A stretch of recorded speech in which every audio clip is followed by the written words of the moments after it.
Perfect. So here we are. Valerie, thank you for being here despite these last minute difficulties. But it's part of the game. I guess it has happened to everyone. So people who are expecting us to be right now on YouTube will have to wait half an hour.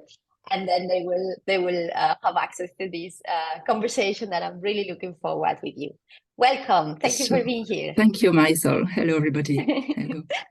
Valerie, we met first time. I mean, we had been exchanging some emails before, and then I met you personally in Athens, which was a great experience. I think you realize how emotional we are in this sector and how much we like what we do. And it was also a great opportunity to get to know you. And I have to say, I really like your personality, and I really like that you come to this industry with so much energy and power and commitment and knowledge. And therefore, I guess this interview is going to be very exciting. So I want you to tell us who's Valerie, because I've met you, I have had an impression, but I would like you to be the one to tell our Heat Changers community who are you and what do you do? What does Valerie do? Okay, good. Well, so thanks again for the opportunity, Marisol. It's really nice to be having the chance to meet all the heat changers and reach out to all the potential members and friends of the heating and cooling sector. So I'm Valérie. I am French by nationality, but I've been living in Brussels, Belgium for more than 25 years. I have the honor to be leading now the Solar Heat Europe Association here in Brussels as incoming managing director. So I'm here already for 5 months. So it was indeed really great to meet all the members at our General Assembly in Athens at the end of June. So thanks again to our Greek colleagues who have been hosting us there. Fantastic setup. So I've been joining Solar Heat Europe, and my background is in marketing and communication initially when I was some time ago a student, also international trade, but really my passion is in sustainability, circular economy, energy transition, and working on the theme of sustainability, transformation of society, so that basically the way we live is compatible with the limits of the planet, and that our footprint is reasonable. It has been my common thread since 30 years. So yes, communication marketing background, but most of my career and work experience has been with here in Brussels in another sector, the detergent one, but working in a European Industry Association to steer sustainability best practices, conversion towards less footprint of the sector from the manufacturing side, product design, also engaging consumers towards better sustainable consumption patterns. So that's in a nutshell who I am. So I'm a bit of a hybrid person with a mix of communication, marketing, stakeholder engagement, political negotiation, and yes, all this working in close collaboration with the expertise of the sectors, and yeah, that's me.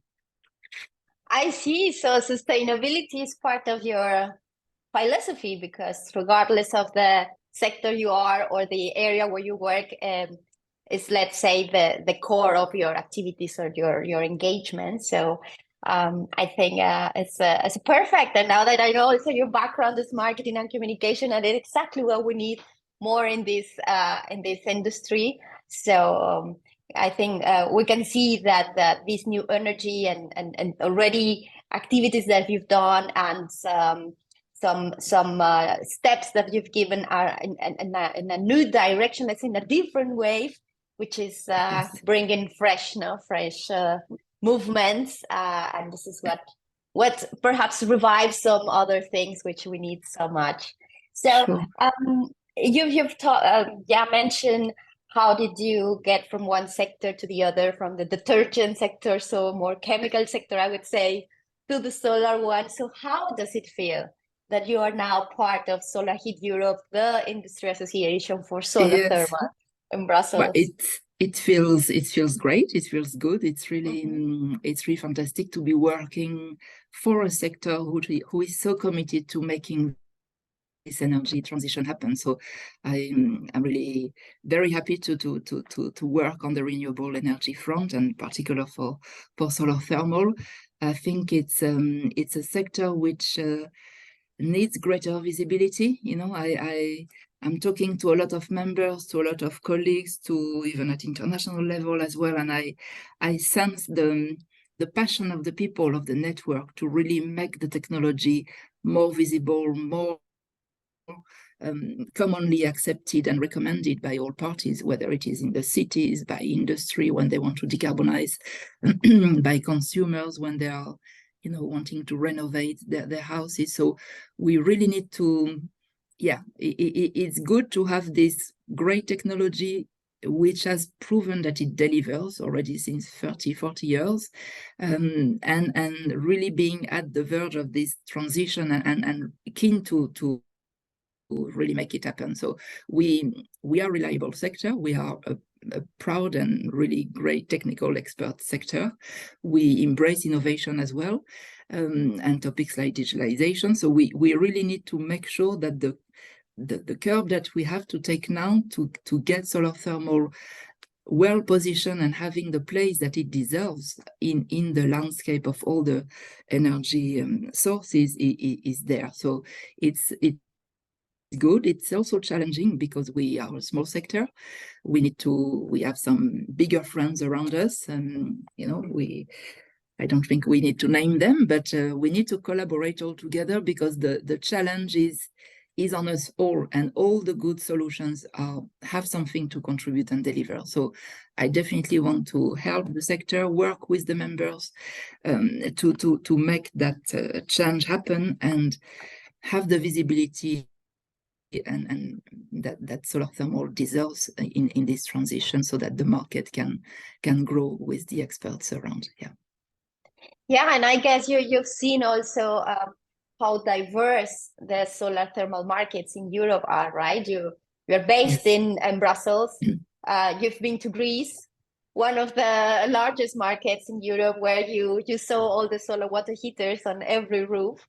Yes. I know you've been also touring in Austria, and for sure you've encounters also in other places. So what's your first impression about this diversity? And I mean, in terms of technology, of course, but also in terms of the market and what we see from solar thermal in each market, no?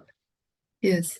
Well, that's really interesting question, because and I'm still learning, obviously, after only a few months in the sector compared to when I speak to some people who are in it since 30 years. I'm very humble, so I rely on these colleagues who have the technical expertise to support me in my work, very much so. But indeed, these first visits that I've had the chance to do in Greece, in Austria, with Green One Tech also more recently. I've also been last week to Groningen to see a district heating plant in preparation. So that's really the kind of information I like to absorb in my onboarding times at the moment, to get a feel for the culture of the industry and the variety. And it's true that we have a variety of technologies. We have a variety of people in the network. I talked to some colleagues like Kostas Travasaros, who is one of the founding person of the technology from Greece. But I also like to interact with the new companies who are startups, who are really keen to help decarbonizing the market and provide our technology agnostic, so provide our solutions as well as others. So it's really nice to sense this dynamic. It's very interesting to see as well how between countries, even within the same region, the tech of the technology differs. So obviously, Europe is very very varied in terms of solar technology take-up and use. And we are here to really make the market evolve, whether it is for buildings, for households, for district heating, for B2B application, commercial buildings, and of course, industry decarbonization. So there are the nice, more recent developments with PVT as well, the hybrid between solar thermal and PV. So really dynamic market, and very interesting to see that. What I also like is that it's manufactured here in Europe. Of course, we use some components which may come from other regions of the world, but the fact that we have this strong manufacturing base here in Europe is a big plus in our narrative towards policymakers, and we are a force of employment. We're creating jobs, and we have the capacity to grow, triple that. So let's make it happen. Let's keep the production in Europe. We have the good standards like SKN, who are quality seals that we can be proud of. We also have the circularity components, which is, I think, not to be misunderestimated. We need to make the transition towards renewable energy right.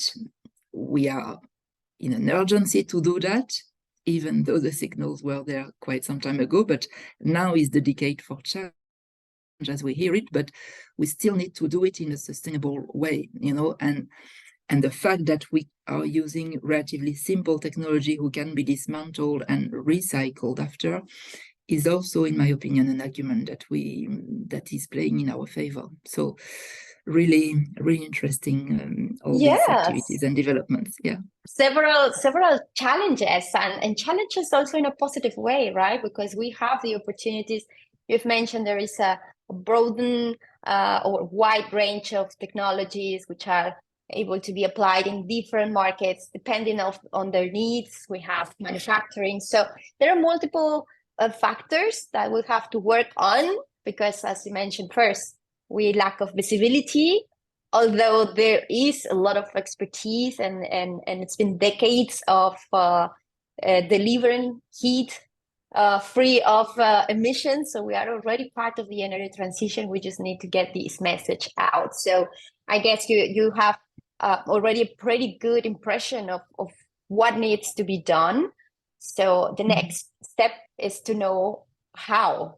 How is also key, because first, yes, of course, analyzing the problem, identifying where we want to go. And for this how, I think also for me, the personality and the personal traits and soft skills are very important. And this is a part of the heat changers that we would like to highlight.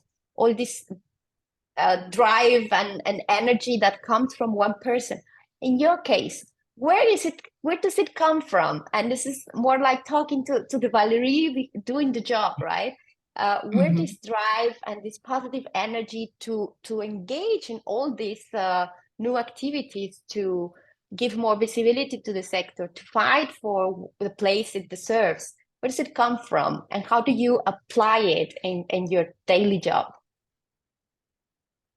Well, thanks for this comment, first of all. But I think I'm very much animated by this willingness to be meaningful in terms of what my job does and how I want to contribute through my work with my team and the experts around me on this transformation. So, as I said, the signals are there since very long.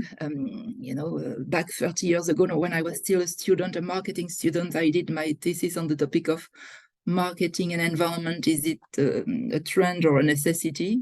So that was already signaling that my appetite for tackling the environmental issues, the sustainability issues, when we were at the first Rio de Janeiro conference back in '92 for the environment was there. And it has been, as I said, my common thread and my common motivation for all my career. So really, I think it's I want to, as I said, it's the decade for change. We need to put all our energy towards this transition. We need to do it well, in good dialogue with stakeholders, civil society, and making sure that the business can, contribute effectively, and that the SMEs who are behind it, the bigger companies, can definitely grow and make it happen thanks to our work and thanks to the good understanding and the political framework and support that is behind us. We also need to have the community, the policymakers, influencers helping that transformation. So I think we should not underestimate that the financing of it is important. So a lot of goodwill and good energy and motivation and convincing is needed on that front as well with them. Yeah. Yeah, especially in Brussels, right, where you really have to deal with the multiple stakeholders, also with the other renewable energy technologies. Everyone wants to be part of this energy transition, right? And I would say it's not a race, it's teamwork, because the planet is for all of us, and we live in here, so we have to work together. And I guess that's pretty much the core of the goal that Solar Heat Europe has, and all the staff working there, who have been also in the past years doing a lot to get solar heat on the stage, right, on the spotlight, like what we are doing today with you. And yes. As you maybe recall, when for sure you've met or you've been in several events or meetings or web meetings eventually also, that this is also a male-dominated sector still. There are many colleagues working perhaps behind the scenes, many women in technical positions and R&D, or on the field, or perhaps also in managing positions. But what would you tell the women who are out there, young women, or also women who are already perhaps looking for a career change to become part of solar heat or solar heating and cooling sector? Because I guess you agree with that. We would need more. I mean, it's a lot of space still to be filled in with skills and with the knowledge of more women all around the world, but especially in Europe. What would you tell, or what is your take on that, first of all? What do you think about this gender gap that we still have in renewables? Well, I mean, what I see directly in my network here in Brussels is that it is quite balanced in terms of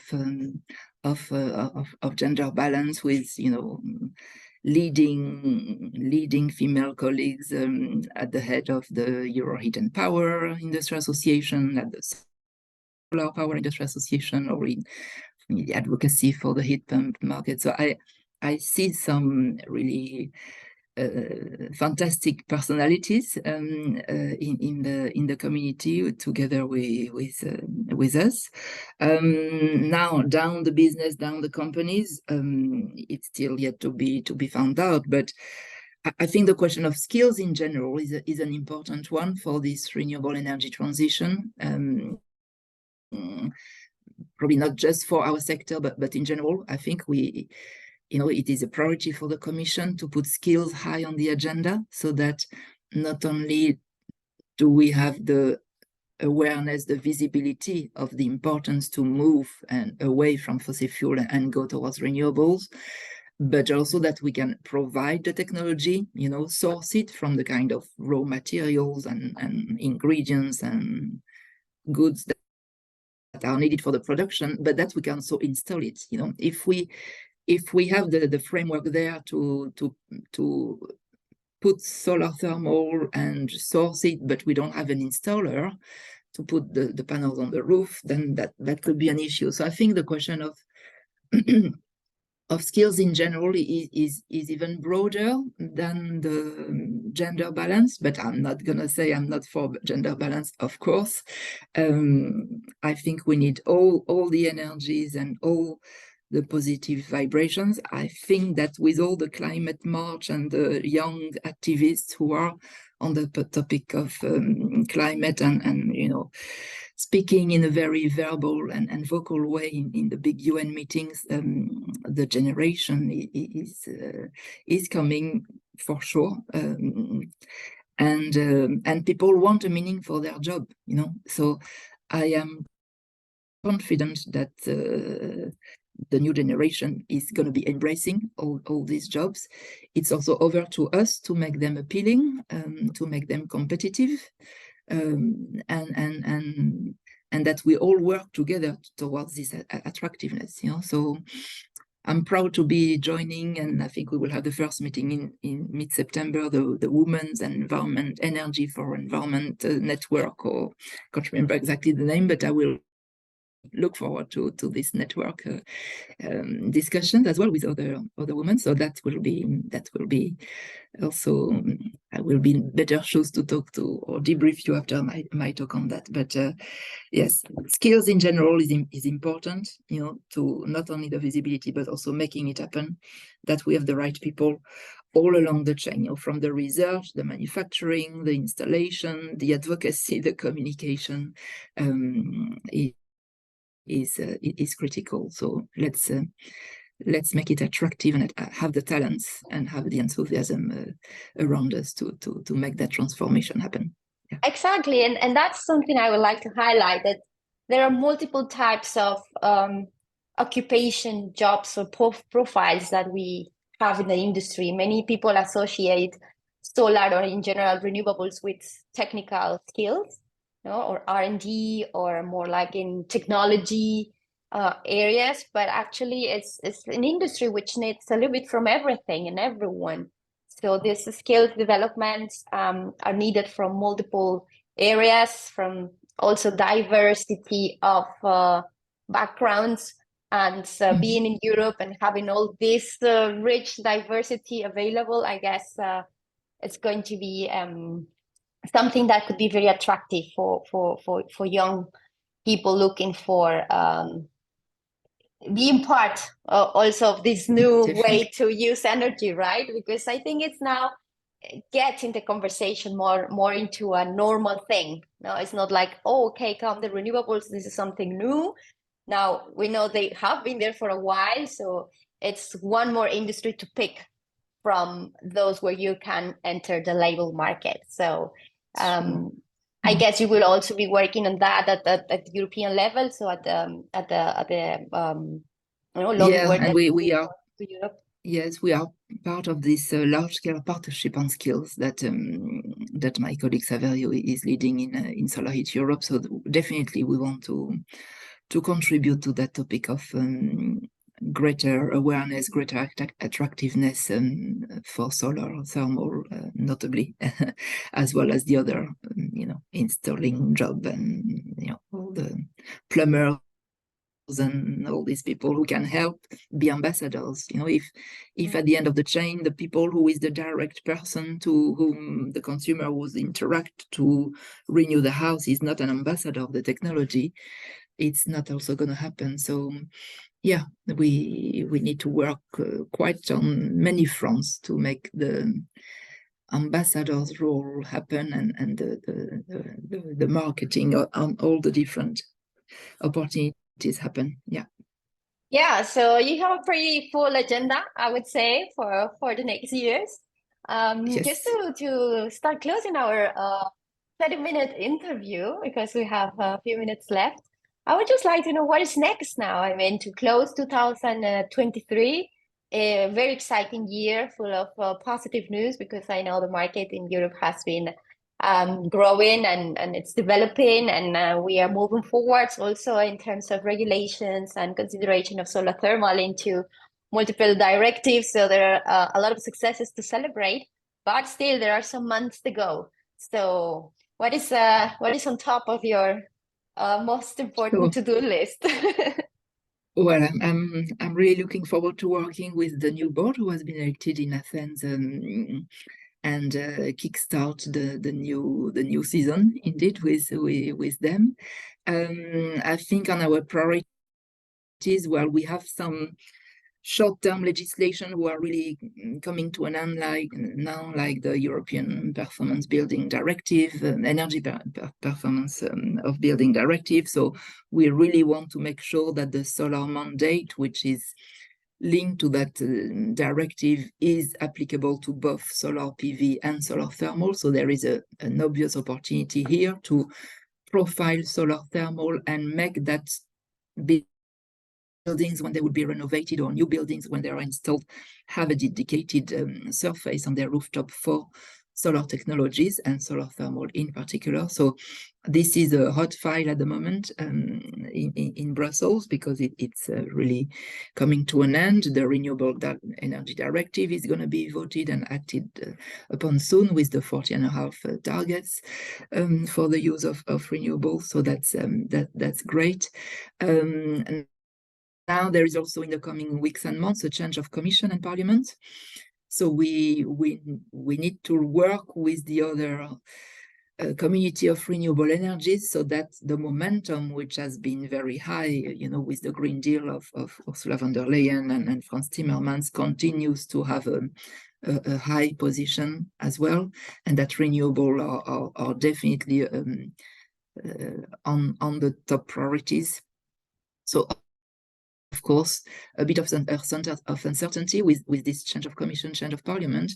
But in the meantime, we will continue the awareness work. We are going to have the opportunity on the 11th of October to present solar thermal and geothermal at the European Parliament, with a meeting there. So we are very active on the preparation of that. It's a focus on industry, but we see that there is a big opportunity as well for decarbonization. So all this awareness, I want to redo the communication on Solar Heat Europe to profile better how all the different applications of solar thermal and the potential that it can gain. We know that the member states are very active, putting their one-stop shop for having one common information center on renewables at country level. I would really like if they could refer to our site as the reference information source on solar thermal. We also need to work in my onboarding time to the sector. I'm trying to understand all the different actors, and I think we also need to maybe streamline and have synergies between us all on making our voice heard and having our alliances and really working hand in hand, and maybe finding more synergies to be more impactful. So I'm really happy to liaise maybe more with the IEA SHC platform and the work that they do with the European research work, with the ETIP on the topic. So quite a lot happening, but looking forward to the challenges, and I want really that my contribution on communication, outreach, engagement with stakeholders, being a constructive partners, also recognizing the mutual complementarity of the technology. I mean, if in one place geothermal is more relevant to be used, well, let's use geothermal and complement that with other technologies. So I think we need to be quite smart in working together also with the other RES technologies, but definitely give the visibility of heat that it deserves, because this heat is half, heat is half of the energy needs, is the mantra that we need to continue bombarding, if I may say so, and really having a strategy, hopefully at EU level, which will enable that this heat decarbonization is happening, and ideally through the direct renewable supplies, and that even if other trends around electrification are happening and are needed, that we still use the other direct sources like solar thermal, who can provide heat to in a decentralized way to buildings, houses, industry, district heating. So lots of topics ahead. So it's going to be a sprint, let's say, for the last quarter of the year, covering all these issues which are all important somehow, so it would be hard to prioritize, I would say. But I think you have a pretty good team, and also a lot of colleagues in the industry who would be really willing to connect and to work on common strategies or action plans. And I think that's something we need to really capitalize on, that Yes. everyone is just willing to cooperate.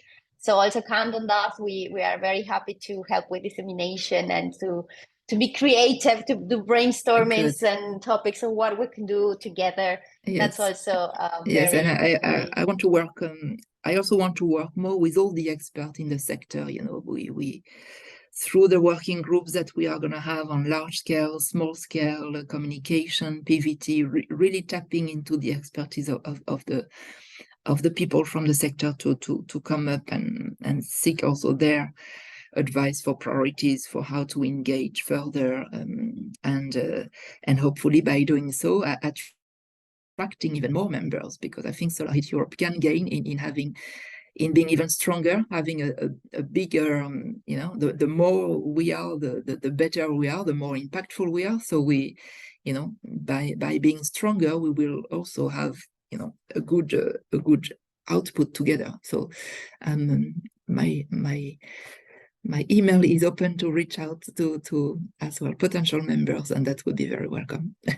Of course, the go-to place for any company willing to do business or increase their business in Europe or to find connections, I think, should be Solar Heat Europe. And I think it's also very well positioned. So let's move forward on that. And I know that many colleagues, and especially the new members of the board, are really committed to that. So it looks like a very bright future. So I'm very, very happy to have learned so much about you, about your plans, about what is on the to-do list, also on your background and also story. That's important, so that we know who are the people who are a part of this wonderful industry. And let's work together. Let's do the job, and we all look forward for Solar Heat Europe to be successful and to get all these things on the agenda at the European level, and to make Europe and the European solar heating and cooling industry very, very strong, or much stronger. Thank you very much, Valérie. Thank you, It's been very nice talking to you. See you soon. And looking forward to following up. Yes, Okay. have a nice day. Thank See you soon. Bye-bye. Bye-bye. Thank you. Thank you.